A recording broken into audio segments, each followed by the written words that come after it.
I'm very happy to say that in the studio, sitting in front of me, is Air Marshal Edward Stringer, former Director General of Joint Force Development at the UK Strategic Command. That's the body which links the UK Armed Forces together. Also, previously, he was the Assistant Chief of the Air Staff in the Royal Air Force. Welcome to the programme. Thank you for having me, Matt. Good morning. Do you think that what J.D. Vance and Pete Hegseth, and indeed the President, said this week was a bombshell or a welcome wake-up call, or perhaps both? Yes, well, you took the words out of my mouth. I was going to say it's both. I think two things can be true at the same time. The first is we don't necessarily have to completely panic and lose our heads and go all emotional. And at the same time, this is probably the biggest change in NATO since 1949, and we have to take it incredibly seriously. So, yeah, it's all of those. The biggest change because, America has fundamentally said you need to stand on your own, Europe, especially over the test case of the Ukraine war. The biggest change because we're no longer sure whether we share the same values, even though they say that we do. Oh, well, that goes... that becomes a very political question very quickly, doesn't it? And I don't want to get into that one. But if you take the... forgive me for taking the slightly easier one. Yeah. America has underpinned the NATO alliance since its formation. And I'm sure we'll get on a little bit later to exactly what that means for the UK. But if the main guarantor of NATO working and being a deterrent is the one that's decided to distance itself from NATO, then that is a major problem for NATO to resolve. So what do we in Britain and what does Europe need to do? What do the European members of NATO need to do in order to plug an American hole, however big that hole might be? Yeah, we could spend the next hour going into a list of military capabilities. We've got 8 minutes. We don't have many here. I mean, my point is we won't. I think there are some bigger ideas to float out there. The first is, as I said, America has underpinned NATO for a long time, and people look at boring war stuff, the logistic effort, the big stockpiles of weapons and all of that. But actually what it is it's the team coach and it's the team captain. Right. Which is really important, isn't it? And that's really important. The team coach, it works out how it's got the big R&D spend. The way America fights is the way that NATO fights if the nations can afford to keep up. And it has a supreme allied commander in Europe. It provides most of the command and control. So it's the captain on the pitch as well. So when you take it away, it's not just the military capacities. You've still got 31 nations, but who leads them? Who do they follow? Who's setting the tone?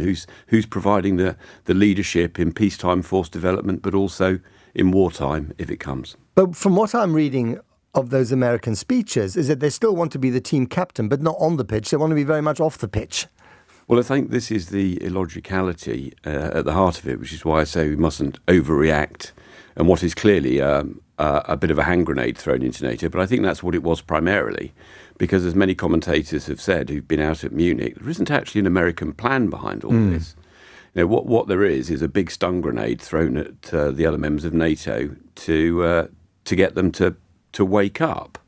And you remember Trump 45, so first Trump presidency, he said these things pretty loud and clearly, but every other president had said them. They just said them so politely that Europe thought they could, well, that's very interesting, Mr. Obama, or that's very interesting, Mr. Clinton, and then ignored it. Because they can hide behind all the other members, all the other European nations. Well, if we're all ignoring it, then we'll get away with it. So this is a wake-up call from Trump 47. I noticed that the one European leader who wasn't ashen-faced this week and who used this as an opportunity was actually President Macron of France, who's been talking quite robustly in recent years about putting boots on the ground in Ukraine, an idea that was then shot down by the Germans, the idea of building up a European defence force, not to rival NATO, he would stress, but something that's kind of within NATO but is a much more European body. His day has come, hasn't it? Or his idea is having its day.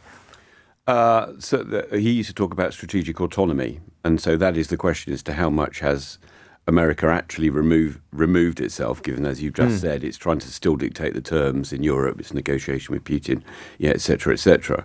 But certainly the core idea that Europe has to manage Europe's defence pretty much on its own is something that Macron was pushing before, and the pushback was always, you'll set up a parallel to NATO, we'll have lots of headquarters, what we won't have is military force.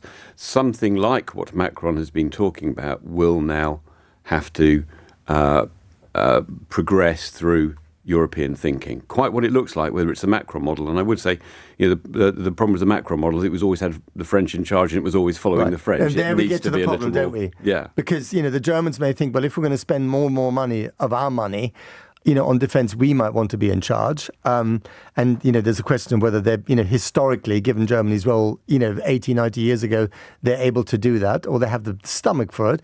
The Brits might say, okay, we're not in the EU, but we know a lot about defence and, we've had this experience and we speak the language, etc., etc. So how is that conflict resolved? The Poles, by the way, might say, actually, we are on the front line. We're spending 3.8% of our GDP on defence. We know more about the actual coalface of this problem than anyone else does.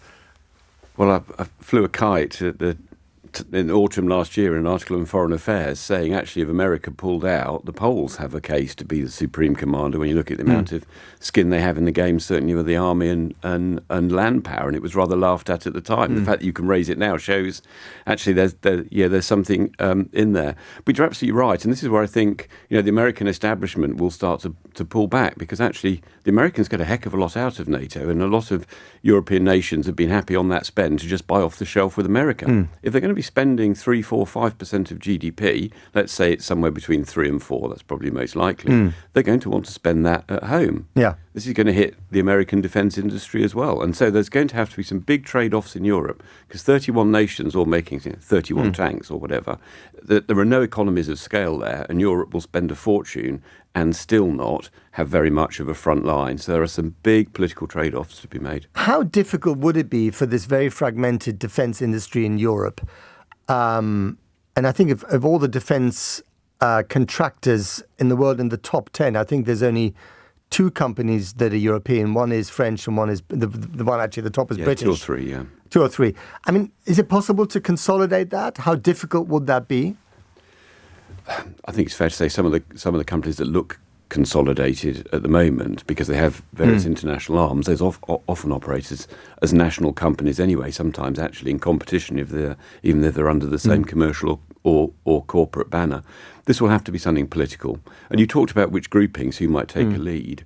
Something that several of us have been pushing for a long time now is the Joint Expeditionary Force, which we started and actually came to fruition 16-17.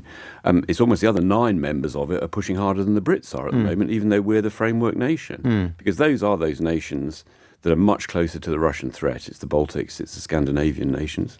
Swedes, Finns have great defence industries. There are lots of startups making dual-use technology in the Baltic states, have very close ties with Estonia.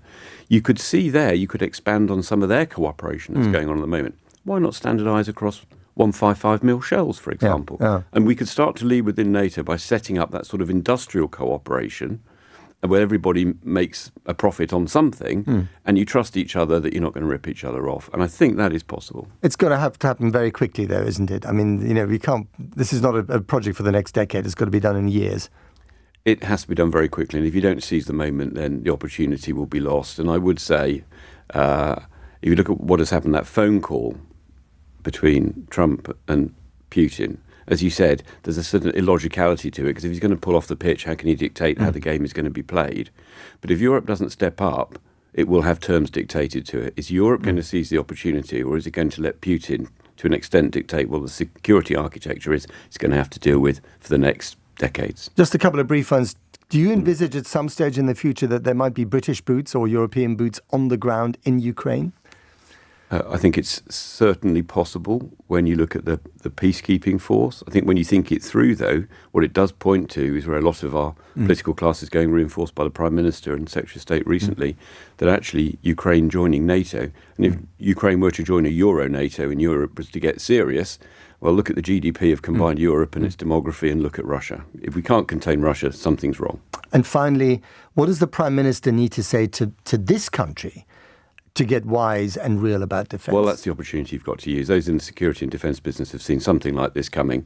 Estonians, Poles have felt the threat. They feel it viscerally, their history and the bear across the border. We've looked at our population, doesn't really feel it. Certainly the Americans don't. Now is the time to get wise. Air Marshal Edward Stringer, thanks for coming into the studio.